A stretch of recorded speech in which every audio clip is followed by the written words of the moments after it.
यह है दवाई। अब बात करते हैं परहेज की। बड़ी ध्यान से समझना साथ संगत जी, परहेज बहुत सारे हैं, पर आज दास केवल मेन परहेज लेगा, जिसे गुरबाणी में बहुत सख्ताई से जिसके विरोध में कहा गया है, सख्ताई से मनाही की गई है। इतनी सख्ताई से ना काम की मनाही की गई है, ना क्रोध की, ना लोभ की, ना मोह की। सबसे ज्यादा जिसकी मनाही की गई है उसकी बात करते हैं। हर से बोलिए धन गुरु नानक। ये दो काम अपने जीवन में अपना लो, अमृत वेला संभाल लो दवाई, और एक परहेज जो दास बताने जा रहा है। जरूर गुरु कृपा करेगा, ऊंची मंजिलें मिलेंगी ही मिलेंगी। बिहार से बोलिए धन गुरु नानक, धन गुरु नानक, धन गुरु नानक, धन गुरु नानक। ये वो परहेज है जिसे हम कुछ समझते ही नहीं, जिसे हर कोई करता है, मेरे समेत भूल जाते हैं, पर जहां याद आए वहीं रुक जाओ। बिहार से बोलिए धन गुरु नानक, धन गुरु नानक। गुरु नानक पाशा के वचन है भाई मर्दाना जी को दिए थे कि जहां से मुड़ता है मोड़ ले। एक दिन मोड़ इतना छोटा हो जाएगा कि मन में फुरना ही बनेगा तो रुक जाएगा। बिहार से बोलिए धन गुरु नानक, धन गुरु नानक, धन गुरु नानक। धन गुरु वो नानक। क्या चीज है? आओ दो पंक्तियां पढ़ें, फिर विचार आगे बढ़ाते हैं। बैठ सकते हो ना सब, बहुत देर हो गई। सर जकारा बुलाओ अगर बैठना है। और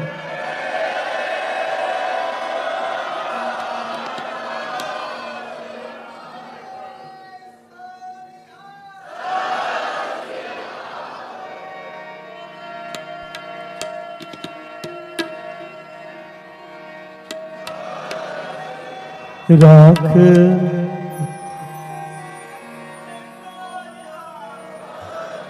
राख मेरे बीठला जन शरण तुम्हारी। राख राख मेरे बीठला जन शरण तुम्हारी। क्यों छूटूं कैसे तरूं तब जल निध पारे। क्यों छूटूं कैसे तरूं तब जल निध पारी।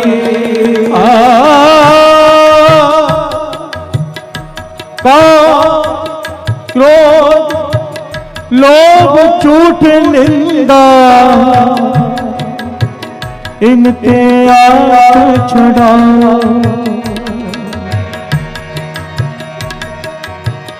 इनते आप छुड़ाओ, इनते आप छुड़ाओ, इनते आप छुड़ाओ, इनते आप छुड़ाओ, इनते आप छुड़ाओ, इनते आप छुड़ाओ, इनते आप छुड़ाओ, इनते आप छुड़ाओ। एह भीतर ते इनको डारो, आपन निकट बुलाओ। हर से बोलिए धन गुरु नानक, धन गुरु नानक। बड़ी ध्यान से समझना। ये एक परहेज ऐसा है साथ संगत जी, अगर इसका परहेज नहीं किया तो ये समझ लेना कि हम अमृत वेले उठे, नाम जपे, बूंद बूंद करके घड़ा भर रहे हैं, पर घड़ा नीचे से टूटा पड़ा है, कभी भरेगा ही नहीं। बिहार से बोलिए धन गुरु नानक, धन गुरु नानक। अगर इस चीज का परहेज नहीं किया, सारी कमाई एक तरफ करते जाएंगे, एक तरफ खाली होता जाएगा घड़ा। एक बूंद भी घड़े में नहीं ठहरेगी, क्योंकि तला ही नहीं है घड़े का। बिहार से बोलिए धन गुरु नानक, धन गुरु नानक। और वो चीज क्या है जिसकी हम अहमियत समझते ही नहीं, कुछ भी नहीं समझते हैं। प्यार से बोलिए धन गुरु नानक, धन गुरु नानक। इसकी अहमियत को समझाने के लिए ये दृष्टांत बाबा नंद सिंह जी दिया करते थे, इसे ध्यान से समझ लें। एक राजा है जो रोज ब्राह्मणों को भोजन खिलाकर फिर भोजन करता है। प्यार से बोलिए धन गुरु नानक, धन गुरु नानक। सैकड़ों ब्राह्मणों को भोजन खिलाता है, उसके बाद कुछ मुंह में डालता है। ये उसका नेम है, पहले भूखों को खिलाऊंगा फिर खाऊंगा। धर्मी राजा है।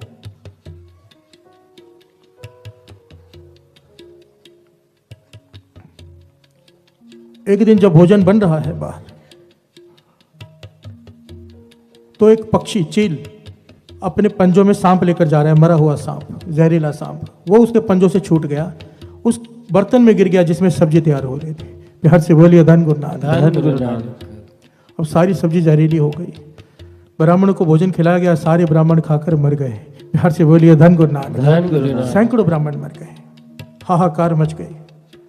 राजा परेशान, चिंतित हो गया कि इतना बड़ा पाप, ब्रह्म हत्या का पाप मुझ पर लग गया, वो भी सैकड़ों ब्राह्मणों का पाप। प्यार से बोलिए धन गुरु नानक। धन गुरु नानक। चिंतित है राजा, नीचे हाहाकार हो गया। धर्मराज के यहाँ भी अदालत लग गई। प्यार से बोलिए धन गुरु नानक। धन गुरु नानक। वो क्यों लग गई कि उन्हें समझ में नहीं आ रहा कि एक पाप तो हुआ इतना बड़ा, हजारों ब्राह्मण मर गए, पर इसका दोष किस पर डालें समझ में नहीं आ रहा। प्यार से बोलिए धन गुरु नानक। धन गुरु नानक। एक कहता है धर्मराज को, उस चील के ऊपर डाल दो पाप, चील की गलती है, सांप छोड़ा क्यों। प्यार से बोलिए धन गुरु नानक। धन गुरु नानक। धर्मराज कहने लगा, वो चील का तो भोजन था सांप, उसके तो गलती से पंजे से छूट गया, बेचारा पक्षी भी भूखा रह गया, उसका दोष नहीं है। तो दूसरे ने कहा, फिर सारा पाप सांप के ऊपर डाल दो। ब्रह्म हत्या का पाप किसी के ऊपर तो लगाना है ना, सांप के ऊपर डाल दो। कहने लगे नहीं, सांप तो मरा हुआ था, वो जीवित होता खुद जाके उसमें जाता तो पाप लगा देते, वो तो मरा हुआ था। तो कहने लगे राजा पे दोष डाल दो। कहने लगे राजा तो बेचारा अपनी नेक नियत से रोज खिलाता है सबको, उसे अगर पता होता कि भोजन विषैला है वो खिलाता ही नहीं। प्यार से बोलिए धन गुरु नानक। धन गुरु नानक। सब परेशान हो गए कि दोष डाले किस पर। तो धर्मराज कहने लगा, चलो नीचे चलते हैं, जाकर तहकीकात करते हैं। नीचे जाकर खड़े हो गए राजमहल के बाहर अदृश्य रूप में। वहां से दो लोग गुजरे और वहां से एक ब्राह्मण गुजरा। प्यार से बोलिए धन गुरु नानक। धन गुरु नानक। राजमहल के पास से वो ब्राह्मण पूछता है कि राजा भोजन, यही राजमहल है जहां पर राजा ब्राह्मणों को भोजन कराता है रोज, मुझे भूख लगी है। प्यार से बोलिए धन गुरु नानक। धन गुरु नानक। तो वो दो आदमी, जो अनजान आदमी जिन्हें कोई लेना देना नहीं है, वो क्या कहते हैं कि हाँ आप भी जाओ, भोजन खाओ और मर जाओ। राजा तो ब्राह्मणों को भोजन खिला खिला के विशाला मार रहा है। प्यार से बोलिए धन गुरु नानक। धन गुरु नानक। क्या किया इन्होंने, जिनका उन आदमियों का राजा से कोई लेना देना ही नहीं था, कोई बात नहीं थी, पर किया क्या इन्होंने, राजा की निंदा कर दी। प्यार से बोलिए धन गुरु नानक। धन गुरु नानक। धर्मराज मुस्कुरा पड़ा, कहने लगा सारा ब्राह्मण हत्या का, सैकड़ों ब्राह्मणों का पाप इन दोनों आदमियों पर डाल दो। साथ में जो खड़े थे कहने लगे, इन्होंने क्या किया। कहने लगे, इन्होंने वो कर दिया जिसकी शास्त्रों में सबसे ज्यादा मनाही है, इन्होंने निंदा कर दी। प्यार से बोलिए धन गुरु नानक। धन गुरु नानक। धन गुरु नानक। धन गुरु नानक। और ये बात अतकथनी नहीं है, गुरबानी कहती है, कोई आदमी इतना नेक हो, इतना नेक हो कि उसके जैसा कोई दूसरा इंसान ना हो, इतने बड़े बड़े कार्य करता हो। श्रवण कीजिए क्या कहती है बानी। जे ओ 68 तीरथ नावे, जे ओ 12 शिला पुजावे, जे ओ कू तता दिवावे, करे निंद सब बिरथा जावे। प्यार से बोलिए धन गुरु नानक। धन गुरु नानक। तो इंसान जिसमें इतने गुण हो कि जे ओ 68 तीर्थ नावे, 68 तीर्थों का जाकर स्नान करे। प्यार से बोलिए धन गुरु नानक। धन गुरु नानक। 68 तीर्थों का जाकर तीर्थों का स्नान करे पूरी मर्यादा से। जे ओ 68 तीर्थ नावे, जे ओ 12 शिला पुजावे। जितने भी धर्म स्थान है सारे संसार में, सबके जाके दर्शन करके उसकी पूजा करके आए। प्यार से बोलिए धन गुरु नानक। धन गुरु नानक। जो कूप तटा दिवावे। आज के जमाने में ठंडे पानी के कूलर लगाते हैं लोग गर्मियों में, पुण्य कमाने के लिए, लोगों की प्यास बुझाने के लिए। पुराने जमाने में कोई बहुत साहूकार होता था ना, तो एक कुआं खुदवा देता था ताकि लोग पानी पीकर अपनी प्यास बुझा दें।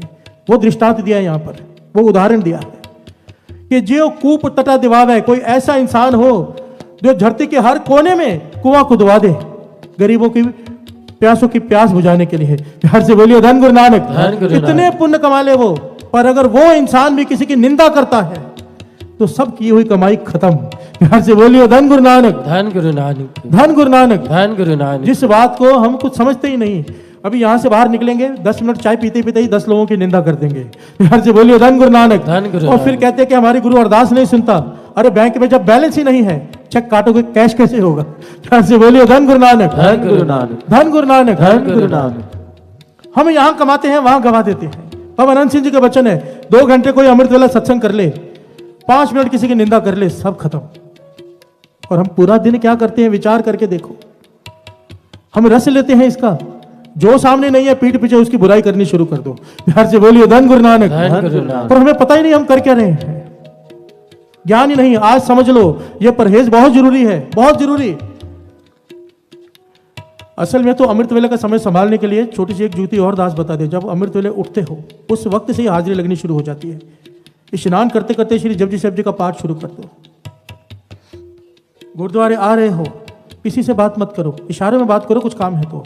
सिमरन चलता रहे। बाबा नंद सिंह जी कहते थे एक एक सेकंड कीमती है, उस वक्त बात मत करो, नाम जपो। वापस जाते हुए नाम जपते जपते जाओ। वो संभाल लो जो यहाँ पे इकट्ठा किया है, यहाँ वहां की बातें मत करो। प्यार से बोलिए धन गुरु नानक। धन गुरु नानक। धन गुरु नानक। धन गुरु नानक। आगे श्रवण कीजिए वाणी क्या कहती है।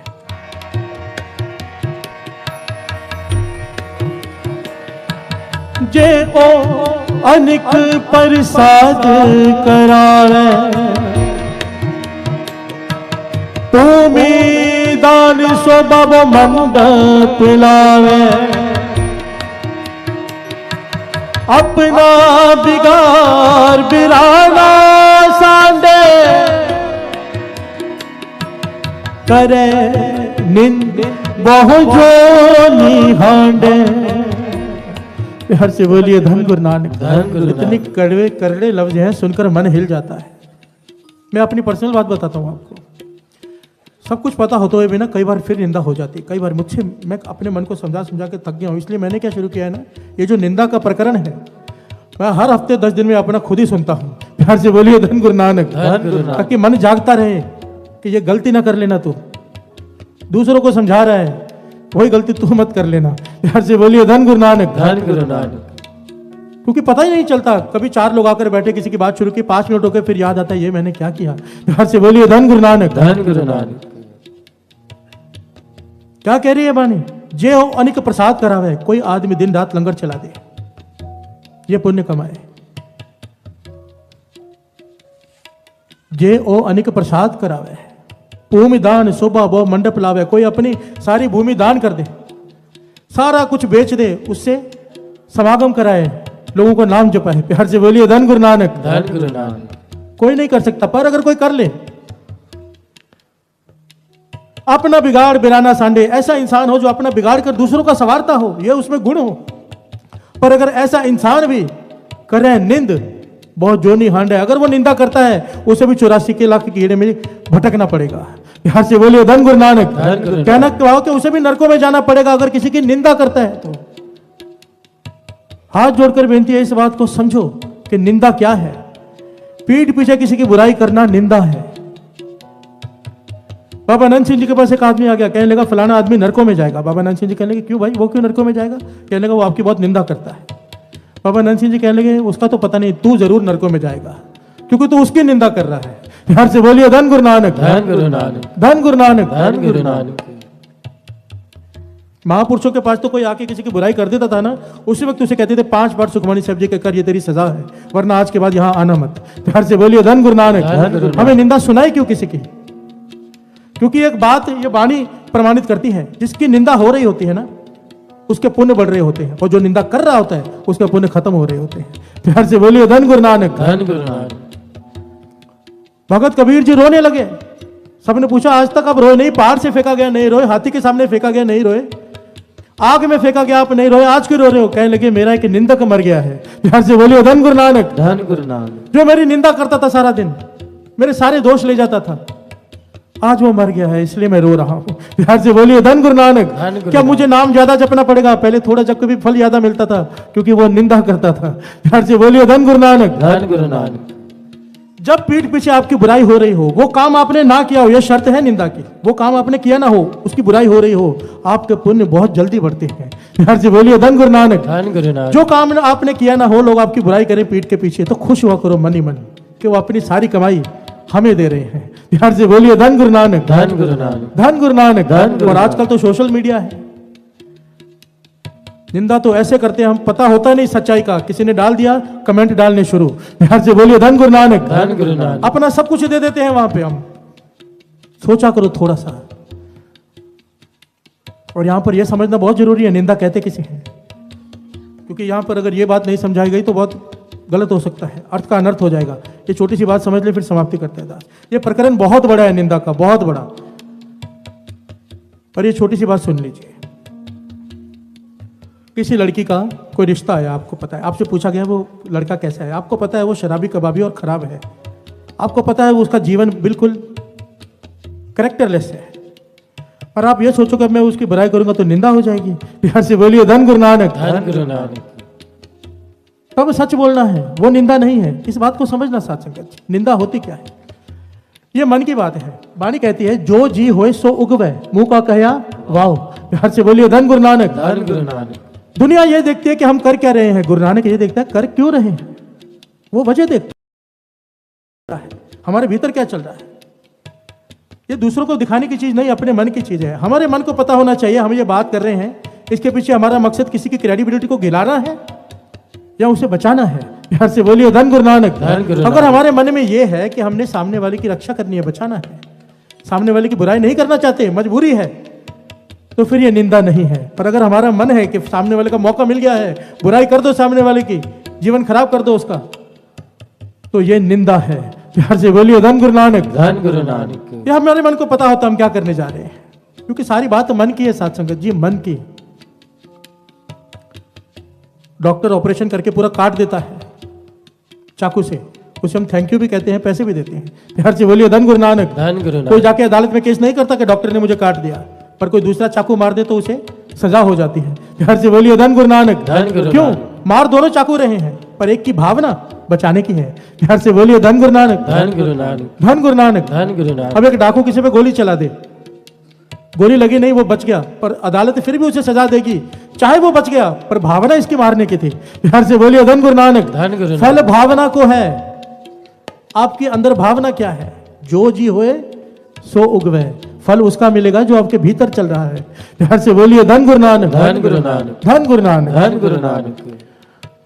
100 बात की एक बात, जो सामने ना हो इंसान उसकी बात ही मत करो। बचने का एक तरीका है, और जहां से मुड़ता है मोड़ लो, जहां से मुड़ता है। गुरु नानक पातशाह के वचन हैं, जब भाई मर्दाना जी को साथ में रखे 3 वचन किए थे। पहला, केस कत्ल नहीं करने, भाई मर्दाना को कहा। दूसरा, अमृत वेले हर हाल में उठना है। और तीसरा, निंदा किसी की भूल कर भी नहीं करनी। प्यार से बोलिए धन गुरु नानक। धन गुरु नानक। 3 वचन दिए थे, अगर ये तू पालना कर सकता है तो हमारे साथ चल। प्यार से बोलिए धन गुरु नानक। धन गुरु इसका नानक। मतलब समझो, जो ये 3 वचन मान लेगा गुरु नानक उसके साथ है। प्यार से बोलिए धन गुरु नानक। धन गुरु नानक। धन गुरु नानक। धन गुरु नानक। अमृत वेला संभालो, ये दवाई है, और निंदा से बचो, ये परहेज है। शेख सादी अपनी किताब में लिखते हैं, बचपन में मैं हज करने गया, मेरे पिता साथ में हैं, हम सब रात को इबादत करते हैं, हर रोज इबादत करते हैं।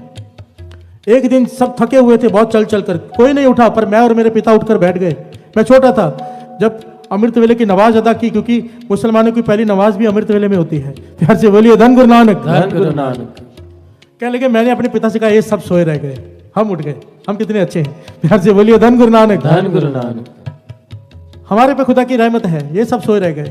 तो कहने लगे, मेरे पिता ने उस दिन जो बात कही मेरे हृदय में लिखी गई। कहने लगे, शेख सादी आज तू भी सोया रहता तो अच्छा रहता, क्योंकि इन सब की निंदा करके तूने आज तक की हुई सारी नमाजें, सारे पुण्य सब गवा लिए।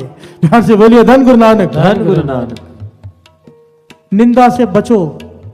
अगर गुरु ने अमृत वेला बख्श दिया तो किसी को यह मत कहते रहना कि मैं अमृत वेला उठता हूं। अगर कोई पूछे तो कहना गुरु नानक उठा देता है। प्यार से बोलिए धन गुरु नानक। धन गुरु नानक। एक बार उशारी मार दो कि मैं अमृत वेले उठता हूं, अगले दिन ही नहीं उठा जाता, इम्तिहान पड़ जाता है, नहीं मरता। निंदा से बचो, अमृत वेला संभालो, ये 2 वचन मान लो, 2 वचन गुरु नानक पातशाह के, जीवन पलटी हो जाएगा। साथ संगत जी, हाथ जोड़कर बेनती है सारी संगत के चरणों में, जितनी संगत यहां बैठी है, मन ही मन प्रण करके जाओ, मन ही मन कोशिश करो। एक जगह एकत्र होकर संगत में सुबह नाम जपो, उसके फायदे हैं। एक तो आलस नहीं आता मन को, और वाणी कहती है कि यह मन गधा है, मन को गधे से जोड़ा है वाणी ने। गधे का स्वभाव क्या है? उसके ऊपर वजन रखो तो वो सीधा चलता है, अगर उसके ऊपर से वजन उठा दो तो टेढ़ा चलता है। प्यार से बोलिए धन गुरु नानक। धन गुरु नानक। ये मन गधा है, इसके ऊपर बोझ डाल के रखो नित्यनेम का, सेवा का, कि गुरुद्वारे जाना है, मैंने संगत को लेके जाना है, उठाना है, ये करना है, कोई ना कोई सेवा का बोझ, लंगर बनाना है, चाय बांटनी है, कोई ना कोई सेवा का बोझ डाल दो इस मन के ऊपर, ये गधा सीधा चलेगा। प्यार से बोलिए धन गुरु नानक। धन गुरु नानक। बोझ हटाया, सो जाएगा, घर में सो जाएगा। पहले पहले नेम घर में नहीं बनता, जो घर में बनाने की कोशिश करते हैं 2-4 दिन के बाद छूट जाता है। संगत में बना लो, एक बार 6 महीने साल हो गया ना, संगत में नेम बन गया, फिर अब घर में भी उठोगे तो नेम नहीं टूटेगा।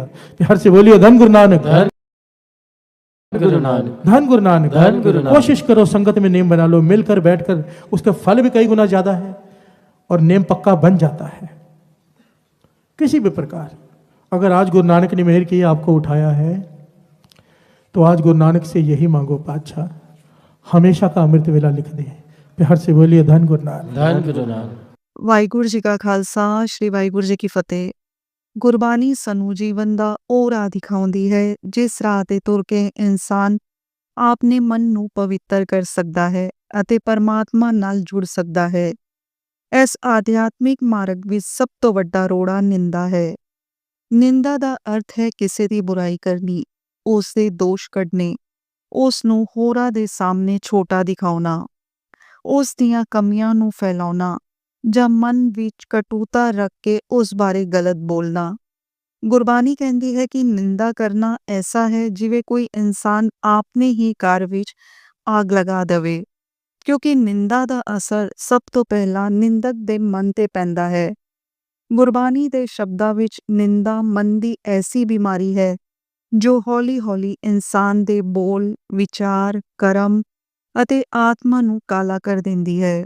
ਇਨਸਾਨ ਅਕਸਰ ਸੋਚਦਾ ਹੈ ਕਿ ਉਹ ਨਿੰਦਾ ਕਰਕੇ ਕੁਝ ਗਲਤ ਨਹੀਂ ਕਰ ਰਿਹਾ ਜਾਂ ਉਹ ਕਿਸੇ ਦੀ ਸੱਚਾਈ ਬਿਆਨ ਕਰ ਰਿਹਾ ਹੈ, ਪਰ ਗੁਰਬਾਣੀ ਇਹ ਸਪਸ਼ਟ ਕਰਦੀ ਹੈ ਕਿ ਨਿੰਦਾ ਸੱਚ ਹੋਵੇ ਜਾਂ ਝੂਠ, ਨਿੰਦਾ ਹਮੇਸ਼ਾ ਮਨ ਨੂੰ ਮੈਲਾ ਕਰਦੀ ਹੈ।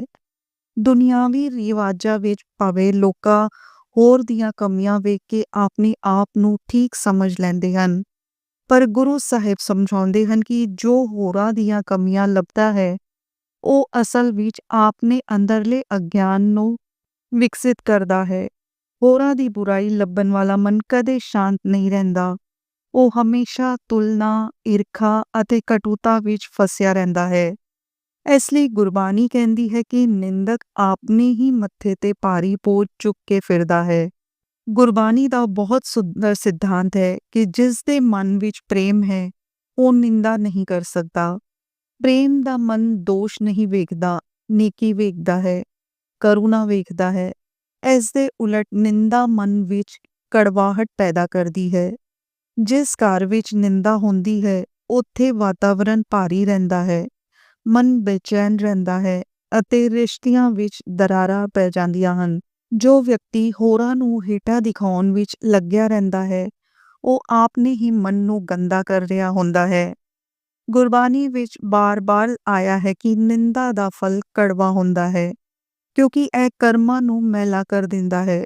ਗੁਰੂ ਸਾਹਿਬ ਸਪਸ਼ਟ ਕਰਦੇ ਹਨ ਕਿ ਨਿੰਦਾ ਕਰਨ ਵਾਲਾ ਭਾਵੇਂ ਕਿੰਨਾ ਵੀ ਪਾਠ ਕਰ ਲਵੇ, ਕਿੰਨੀਆਂ ਵੀ ਮਾਲਾ ਫੇਰ ਲਵੇ, ਕਿੰਨਾ ਵੀ ਦਾਨ ਕਰ ਲਵੇ, ਉਸ ਦੀ ਆਧਿਆਤਮਿਕ ਯਾਤਰਾ ਅੱਗੇ ਨਹੀਂ ਵੱਧਦੀ, ਕਿਉਂਕਿ ਨਿੰਦਾ ਉਸ ਦੀ ਆਤਮਾ ਦੇ ਦਰਵਾਜ਼ੇ ਬੰਦ ਕਰ ਦਿੰਦੀ ਹੈ। ਨਿੰਦਾ ਦਾ ਕਾਰਨ ਅਕਸਰ ਅਹੰਕਾਰ, ਈਰਖਾ, ਜਲਨ ਜਾਂ ਮਨ ਦਾ ਖਾਲੀਪਨ ਹੁੰਦਾ ਹੈ। ਜਦੋਂ ਮਨ ਖਾਲੀ ਹੁੰਦਾ ਹੈ ਤਾਂ ਉਹ ਹੋਰਾਂ ਦੀਆਂ ਗੱਲਾਂ ਕਰਦਾ ਹੈ। ਜਦੋਂ ਮਨ ਭਰਿਆ ਹੁੰਦਾ ਹੈ ਤਾਂ ਉਹ ਪ੍ਰੇਮ ਅਤੇ ਨਾਮ ਦੀਆਂ ਗੱਲਾਂ ਕਰਦਾ ਹੈ। ਇਸ ਲਈ ਗੁਰਬਾਣੀ ਕਹਿੰਦੀ ਹੈ ਕਿ ਜਿਸ ਮਨ ਵਿੱਚ ਨਾਮ ਵਸਦਾ ਹੈ ਉੱਥੇ ਨਿੰਦਾ ਦੀ ਕੋਈ ਗੁੰਜਾਇਸ਼ ਨਹੀਂ। ਗੁਰਬਾਣੀ ਇੱਕ ਉਦਾਹਰਨ ਦਿੰਦੀ ਹੈ ਕਿ ਜਿਸ ਤਰ੍ਹਾਂ ਕੋਈ ਵਿਅਕਤੀ ਸੜਦੀ ਹੋਈ ਆਗ ਨੂੰ ਹੱਥ ਵਿੱਚ ਫੜ ਲਵੇ ਤਾਂ ਉਹ ਸਭ ਤੋਂ ਪਹਿਲਾਂ ਖੁਦ ਸੜਦਾ ਹੈ। ਉਸੇ ਤਰ੍ਹਾਂ ਨਿੰਦਾ ਦੀ ਅੱਗ ਵੀ ਸਭ ਤੋਂ ਪਹਿਲਾਂ ਨਿੰਦਕ ਨੂੰ ਸਾੜਦੀ ਹੈ। ਨਿੰਦਕ ਕਦੇ ਸ਼ਾਂਤੀ ਨਹੀਂ ਪਾ ਸਕਦਾ, ਕਿਉਂਕਿ ਉਸ ਦਾ ਧਿਆਨ ਹਮੇਸ਼ਾ ਹੋਰਾਂ ਦੇ ਜੀਵਨ ਵਿੱਚ ਹੁੰਦਾ ਹੈ। ਉਹ ਆਪਣੇ ਅੰਦਰ ਦੀ ਰੋਸ਼ਨੀ ਨੂੰ ਭੁੱਲ ਜਾਂਦਾ ਹੈ। ਹੋਰਾਂ ਦੇ ਦੋਸ਼ ਲੱਭਦੇ ਲੱਭਦੇ ਉਹ ਆਪਣੀਆਂ ਕਮੀਆਂ ਵੇਖਣੇ ਬੰਦ ਹੋ ਜਾਂਦਾ ਹੈ। ਇਹ ਆਧਿਆਤਮਿਕ ਵਰਤੀ ਦਾ ਸਭ ਤੋਂ ਵੱਡਾ ਪਤਨ ਹੈ। ਜਦੋਂ ਇਨਸਾਨ ਆਪਣੇ ਅੰਦਰ ਝਾਤੀ ਮਾਰਨੀ ਛੱਡ ਦੇਵੇ ਅਤੇ ਹੋਰਾਂ ਨੂੰ ਵੇਖਣਾ ਸ਼ੁਰੂ ਕਰ ਦੇਵੇ, ਗੁਰੂ ਸਾਹਿਬ ਕਹਿੰਦੇ ਹਨ ਕਿ ਨਿੰਦਾ ਨੂੰ ਨਫ਼ਰਤ ਨਾਲ ਨਹੀਂ, ਸਮਝ ਨਾਲ ਛੱਡੋ, ਕਿਉਂਕਿ ਨਿੰਦਾ ਕਰਨ ਵਾਲਾ ਵੀ ਪਰਮਾਤਮਾ ਦੀ ਹੀ ਰਚਨਾ ਹੈ। ਉਸ ਵਿੱਚ ਵੀ ਉਹੀ ਜੋਤ ਹੈ। ਉਸ ਦੀ ਗਲਤੀ ਉਸ ਦੀ ਸਮਝ ਦੀ ਕਮੀ ਹੈ। ਉਸ ਦਾ ਮਾਹੌਲ ਹੈ, ਉਸ ਦੇ ਪੁਰਬਲੇ ਕਰਮ ਹਨ। ਇਸ ਲਈ ਗੁਰਬਾਣੀ ਸਿਖਾਉਂਦੀ ਹੈ ਕਿ ਨਿੰਦਕ ਨਾਲ ਵੈਰ ਨਾ ਰੱਖੋ, ਉਸ ਦੀਆਂ ਗੱਲਾਂ ਨੂੰ ਆਪਣੇ ਆਪ ਨੂੰ ਸਮਝਣ ਲਈ ਵਰਤੋ। ਜੇ ਉਸ ਦੀ ਗੱਲ ਵਿੱਚ ਕੁਝ ਸੱਚ ਹੈ ਤਾਂ ਆਪਣੇ ਆਪ ਨੂੰ ਸੁਧਾਰੋ, ਜੇ ਝੂਠ ਹੈ ਤਾਂ ਉਸ ਦਾ ਅਸਰ ਮਨ ਤੇ ਨਾ ਹੋਣ ਦਿਓ। ਗੁਰੂ ਸਾਹਿਬ ਦਾ ਇੱਕ ਹੋਰ ਅਮੋਲਕ ਉਪਦੇਸ਼ ਹੈ ਕਿ ਜੋ ਵਿਅਕਤੀ ਆਪਣੀ ਨਿੰਦਾ ਸੁਣ ਕੇ ਵੀ ਚੁੱਪ ਰਹਿੰਦਾ ਹੈ, ਉਹ ਬਹੁਤ ਵੱਡਾ ਹੈ, ਕਿਉਂਕਿ ਉਹ ਜਾਣਦਾ ਹੈ ਕਿ ਨਿੰਦਾ ਕਰਨ ਵਾਲਾ ਆਪਣੇ ਅਗਿਆਨ ਵਿੱਚ ਬੋਲ ਰਿਹਾ ਹੈ। ਜੋ ਨਿੰਦਾ ਸੁਣ ਕੇ ਗੁੱਸਾ ਨਹੀਂ ਕਰਦਾ, ਉਹ ਆਪਣੇ ਮਨ ਦਾ ਮਾਲਕ ਹੈ। ਉਸ ਦੀ ਆਤਮਿਕ ਸ਼ਕਤੀ ਬਹੁਤ ਉੱਚੀ ਹੁੰਦੀ ਹੈ। ਮਹਾਂਪੁਰਖਾਂ ਦੇ ਜੀਵਨ ਵਿੱਚ ਇਹ ਗੁਣ ਸਾਫ਼ ਦਿਸਦਾ ਹੈ। ਉਹਨਾਂ ਦੀ ਨਿੰਦਾ ਹੁੰਦੀ ਸੀ, ਲੋਕ ਤਾਨੇ ਮਾਰਦੇ ਸਨ, ਪਰ ਉਹਨਾਂ ਨੇ ਕਦੇ ਨਿੰਦਾ ਦਾ ਜਵਾਬ ਨਿੰਦਾ ਨਾਲ ਨਹੀਂ ਦਿੱਤਾ। ਉਹ ਹਮੇਸ਼ਾ ਪ੍ਰੇਮ ਨਾਲ ਜਵਾਬ ਦਿੰਦੇ ਸਨ, ਕਿਉਂਕਿ ਉਹ ਜਾਣਦੇ ਸਨ ਕਿ ਨਿੰਦਾ ਕਰਨ ਵਾਲਾ ਖੁਦ ਦੁਖੀ ਹੈ। ਗੁਰਬਾਣੀ ਬਤਾਉਂਦੀ ਹੈ ਕਿ ਨਿੰਦਾ ਸੁਣਨਾ ਵੀ ਓਨਾ ਹੀ ਹਾਨੀਕਾਰਕ ਹੈ ਜਿੰਨਾ ਨਿੰਦਾ ਕਰਨਾ। ਜੇ ਕਿਸੇ ਥਾਂ ਬੈਠ ਕੇ ਨਿੰਦਾ ਹੋ ਰਹੀ ਹੋਵੇ ਤਾਂ ਗੁਰਬਾਣੀ ਕਹਿੰਦੀ ਹੈ ਕਿ ਉੱਥੋਂ ਉੱਠ ਜਾਣਾ ਚਾਹੀਦਾ ਹੈ, ਕਿਉਂਕਿ ਨਿੰਦਾ ਦੀ ਧੁਨੀ ਵਾਤਾਵਰਣ ਵਿੱਚ ਨਕਾਰਾਤਮਕ ਤਰੰਗਾਂ ਪੈਦਾ ਕਰਦੀ ਹੈ। ਜੇ ਮਨ ਤੇ ਬੁਰਾ ਅਸਰ ਛੱਡਦੀ ਹੈ, ਜਿਸ ਤਰ੍ਹਾਂ ਕੋਈ ਵਿਅਕਤੀ ਧੂਏ ਦੇ ਨੇੜੇ ਖੜਾ ਰਹੇ ਤਾਂ ਚਾਹੇ ਉਹ ਅੱਗ ਨਾ ਸੜੇ, ਪਰ ਧੂਆਂ ਉਸ ਦੇ ਕੱਪੜਿਆਂ ਵਿੱਚ ਜ਼ਰੂਰ ਵੜ ਜਾਏਗਾ। ਇਸੇ ਤਰ੍ਹਾਂ ਨਿੰਦਾ ਸੁਣਨ ਨਾਲ ਮਨ ਵਿੱਚ ਧੂਆਂ ਇਕੱਠਾ ਹੋ ਜਾਂਦਾ ਹੈ। ਗੁਰਬਾਣੀ ਵਿੱਚ ਕਿਹਾ ਗਿਆ ਹੈ ਕਿ ਦੁਨੀਆ ਵਿੱਚ ਉਹ ਵਿਅਕਤੀ ਸਭ ਤੋਂ ਬੁੱਧੀਮਾਨ ਹੈ ਜੋ ਨਿੰਦਾ ਛੱਡ ਕੇ ਆਪਣੇ ਮਨ ਨੂੰ ਸੁਧਾਰਦਾ ਹੈ, ਜੋ ਹੋਰਾਂ ਦੀਆਂ ਕਮੀਆਂ ਨਹੀਂ, ਆਪਣੀਆਂ ਕਮੀਆਂ ਲੱਭ ਕੇ ਮਿਟਾਉਂਦਾ ਹੈ, ਜੋ ਆਪਣੀ ਬੋਲੀ ਨੂੰ ਮਿੱਠਾ ਰੱਖਦਾ ਹੈ, ਕਿਉਂਕਿ ਮਿੱਠੀ ਬੋਲੀ ਵੀ ਪਰਮਾਤਮਾ ਦਾ ਰੂਪ ਹੈ। ਨਿੰਦਾ ਕਰਨ ਵਾਲਾ ਦਇਆ, ਪ੍ਰੇਮ ਜਾਂ ਮਿਠਾਸ ਤੋਂ ਬਹੁਤ ਦੂਰ ਰਹਿੰਦਾ ਹੈ। ਉਸ ਦੀਆਂ ਗੱਲਾਂ ਵਿੱਚ ਕਟੂਤਾ ਹੁੰਦੀ ਹੈ ਅਤੇ ਹੌਲੀ-ਹੌਲੀ ਉਸ ਦਾ ਮਨ ਵੀ ਉਸੇ ਕਟੂਤਾ ਦਾ ਰੂਪ ਬਣ ਜਾਂਦਾ ਹੈ। ਗੁਰਬਾਣੀ ਇੱਕ ਹੋਰ ਡੂੰਘੀ ਗੱਲ ਕਹਿੰਦੀ ਹੈ ਕਿ ਨਿੰਦਕ ਨੂੰ ਆਪਣੇ ਜੀਵਨ ਵਿੱਚ ਆਉਣ ਦਿਓ, ਕਿਉਂਕਿ ਉਹ ਤੁਹਾਨੂੰ ਜਗਾਉਂਦਾ ਹੈ ਕਿ ਅਜੇ ਤੁਹਾਡੇ ਅੰਦਰ ਕੁਝ ਸੁਧਾਰ ਕਰਨ ਦੀ ਲੋੜ ਹੈ। ਨਿੰਦਕ ਤੁਹਾਡਾ ਦਰਪਣ ਹੈ। ਜੇ ਉਸ ਦੀ ਗੱਲ ਨਾਲ ਅਹੰਕਾਰ ਟੁੱਟਦਾ ਹੈ ਤਾਂ ਇਹ ਤੁਹਾਡੀ ਤਰੱਕੀ ਹੈ। ਮਹਾਂਪੁਰਖ ਕਹਿੰਦੇ ਹਨ ਕਿ ਨਿੰਦਕ ਆਤਮ ਜਾਗਰਤੀ ਵੱਲ ਲੈ ਜਾਣ ਵਾਲਾ ਅਧਿਆਪਕ ਹੈ, ਕਿਉਂਕਿ ਉਸ ਦੀ ਨਿੰਦਾ ਸੁਣ ਕੇ ਵਿਅਕਤੀ ਆਪਣੇ ਅੰਦਰ ਝਾਕਦਾ ਹੈ ਅਤੇ ਇਹੀ ਝਾਕਣਾ ਆਧਿਆਤਮਿਕ ਜੀਵਨ ਦੀ ਪਹਿਲੀ ਸੀੜੀ ਹੈ। ਫਿਰ ਵੀ ਗੁਰਬਾਣੀ ਚੇਤਾਵਨੀ ਦਿੰਦੀ ਹੈ ਕਿ ਨਿੰਦਾ ਦਾ ਰਾਹ ਅੰਧਕਾਰ ਵੱਲ ਹੀ ਲੈ ਜਾਂਦਾ ਹੈ। ਜਿੱਥੇ ਨਿੰਦਾ ਹੈ ਉੱਥੇ ਨਾਮ ਨਹੀਂ ਆ ਸਕਦਾ। ਨਾਮ ਉਹੀ ਮਨ ਧਾਰਦਾ ਹੈ ਜੋ ਸ਼ਾਂਤ, ਨਿਮਰ ਅਤੇ ਨਿਰਮਲ ਹੋਵੇ। ਨਿੰਦਾ ਮਨ ਦੀ ਗੰਦਗੀ ਹੈ ਅਤੇ ਗੰਦੇ ਮਨ ਵਿੱਚ ਪ੍ਰੇਮ ਦਾ ਪ੍ਰਕਾਸ਼ ਨਹੀਂ ਟਿਕਦਾ। ਇਸ ਲਈ ਗੁਰੂ ਸਾਹਿਬ ਕਹਿੰਦੇ ਹਨ ਕਿ ਨਿੰਦਾ ਛੱਡੋ, ਕਿਉਂਕਿ ਨਿੰਦਾ ਛੱਡਣਾ ਹੀ ਰੋਸ਼ਨੀ ਵੱਲ ਤੁਰਨਾ ਹੈ। ਨਿੰਦਾ ਛੱਡਣ ਦਾ ਸਭ ਤੋਂ ਸਰਲ ਅਤੇ ਪ੍ਰਭਾਵਸ਼ਾਲੀ ਤਰੀਕਾ ਗੁਰਬਾਣੀ ਦਿੰਦੀ ਹੈ, ਆਪਣੇ ਮਨ ਨੂੰ ਨਾਮ ਵਿੱਚ ਲਗਾਉਣ ਦਾ। ਜਦੋਂ ਜੀਭ ਵਾਹਿਗੁਰੂ ਬੋਲਦੀ ਹੈ ਤਾਂ ਇਹੀ ਜੀਭ ਕਿਸੇ ਦੀ ਨਿੰਦਾ ਨਹੀਂ ਕਰ ਸਕਦੀ। ਜਦੋਂ ਮਨ ਪਰਮਾਤਮਾ ਵੱਲ ਮੁੜ ਜਾਂਦਾ ਹੈ ਤਾਂ ਉਸ ਨੂੰ ਨਕਾਰਾਤਮਕ ਗੱਲਾਂ ਵੱਲ ਜਾਣ ਦੀ ਇੱਛਾ ਹੀ ਨਹੀਂ ਰਹਿੰਦੀ। ਇਸ ਲਈ ਮਹਾਂਪੁਰਖ ਕਹਿੰਦੇ ਹਨ ਕਿ ਨਾਮ ਸਿਮਰਨ ਮਨ ਨੂੰ ਮਿੱਠਾ ਕਰ ਦਿੰਦਾ ਹੈ। ਜਿਵੇਂ ਮਿੱਠੇ ਪਾਣੀ ਵਿੱਚ ਕੜਵਾਹਟ ਨਹੀਂ ਰਹਿੰਦੀ, ਇਸੇ ਤਰ੍ਹਾਂ ਨਾਮ ਵਾਲੇ ਮਨ ਵਿੱਚ ਨਿੰਦਾ ਨਹੀਂ ਰਹਿੰਦੀ। ਗੁਰਬਾਣੀ ਇਹ ਵੀ ਸਿਖਾਉਂਦੀ ਹੈ ਕਿ ਜਿਤਨੀ ਤਾਕਤ ਅਸੀਂ ਨਿੰਦਾ ਵਿੱਚ ਲਗਾਉਂਦੇ ਹਾਂ, ਜੇ ਉਹੀ ਤਾਕਤ ਅਸੀਂ ਆਪਣੇ ਜੀਵਨ ਨੂੰ ਸੁਧਾਰਨ ਵਿੱਚ, ਸੇਵਾ ਸਿਮਰਨ ਵਿੱਚ ਲਗਾਈਏ ਤਾਂ ਜੀਵਨ ਚਮਕ ਸਕਦਾ ਹੈ। ਨਿੰਦਾ ਮਨ ਨੂੰ ਖਾਲੀ ਕਰ ਦਿੰਦੀ ਹੈ, ਜਦਕਿ ਨਾਮ ਅਤੇ ਸੇਵਾ ਉਸ ਨੂੰ ਭਰ ਦਿੰਦੀ ਹੈ। ਜੀਵਨ ਦੀ ਸਭ ਤੋਂ ਵੱਡੀ ਸੱਚਾਈ ਹੈ ਕਿ ਨਿੰਦਾ ਛੱਡਣ ਨਾਲ ਮਨ ਵਿੱਚ ਸ਼ਾਂਤੀ ਆ ਜਾਂਦੀ ਹੈ, ਘਰ ਵਿੱਚ ਮਿਠਾਸ ਆ ਜਾਂਦੀ ਹੈ, ਰਿਸ਼ਤੇ ਮਜ਼ਬੂਤ ਹੋ ਜਾਂਦੇ ਹਨ, ਕਰਮ ਸੁੱਚੇ ਹੋ ਜਾਂਦੇ ਹਨ ਅਤੇ ਪਰਮਾਤਮਾ ਦੀ ਕਿਰਪਾ ਸਹਿਜ ਹੀ ਮਿਲਣ ਲੱਗਦੀ ਹੈ। ਗੁਰਬਾਣੀ ਦਾ ਸੰਦੇਸ਼ ਹੈ ਕਿ ਜਿਸ ਨੇ ਨਿੰਦਾ ਛੱਡ ਦਿੱਤੀ, ਉਸ ਦੇ ਦਰ ਤੇ ਕਿਰਪਾ ਆਪ ਬੈਠ ਜਾਂਦੀ ਹੈ। ਇਸ ਲਈ ਨਿੰਦਾ ਤੋਂ ਦੂਰ ਰਹਿਣਾ ਸਿਰਫ ਧਰਮ ਦਾ ਨਿਯਮ ਨਹੀਂ, ਇਹ ਜੀਵਨ ਦੀ ਲੋੜ ਹੈ, ਇਹ ਆਤਮਾ ਦੀ ਰੱਖਿਆ ਹੈ। ਜੋ ਵਿਅਕਤੀ ਨਿੰਦਾ ਛੱਡ ਕੇ ਪ੍ਰੇਮ, ਦਇਆ, ਨਿਮਰਤਾ ਅਤੇ ਨਾਮ ਦਾ ਮਾਰਗ ਅਪਣਾਉਂਦਾ ਹੈ, ਉਸ ਦਾ ਜੀਵਨ ਚਮਕ ਜਾਂਦਾ ਹੈ, ਉਸ ਦਾ ਮਨ ਸੁਗੰਧ ਬਣ ਜਾਂਦਾ ਹੈ। ਗੁਰਬਾਣੀ ਦਾ ਇਹੀ ਸਾਰ ਹੈ, ਨਿੰਦਾ ਛੱਡੋ, ਪ੍ਰੇਮ ਅਪਣਾਓ ਅਤੇ ਨਾਮ ਵਿੱਚ ਜੀਵਨ ਜੋੜੋ। ਇਹੀ ਅਸਲੀ ਮਨੁੱਖਾ ਜੀਵਨ ਹੈ ਅਤੇ ਇਹੀ ਆਤਮਾ ਦੀ ਸੱਚੀ ਉਡਾਰੀ ਹੈ। ਵੀਡੀਓ ਨੂੰ ਜ਼ਿਆਦਾ ਤੋਂ ਜ਼ਿਆਦਾ ਸ਼ੇਅਰ ਕਰੋ, ਕਿਸੇ ਦਾ ਅੰਮ੍ਰਿਤ ਵੇਲਾ ਬਣ ਜਾਏ, ਕੋਈ ਨਾਮ ਨਾਲ ਜੁੜ ਜਾਏ, ਕੋਈ ਗੁਰੂ ਨਾਨਕ ਨਾਲ ਜੁੜ ਜਾਏ। ਧੰਨ ਗੁਰੂ ਨਾਨਕ।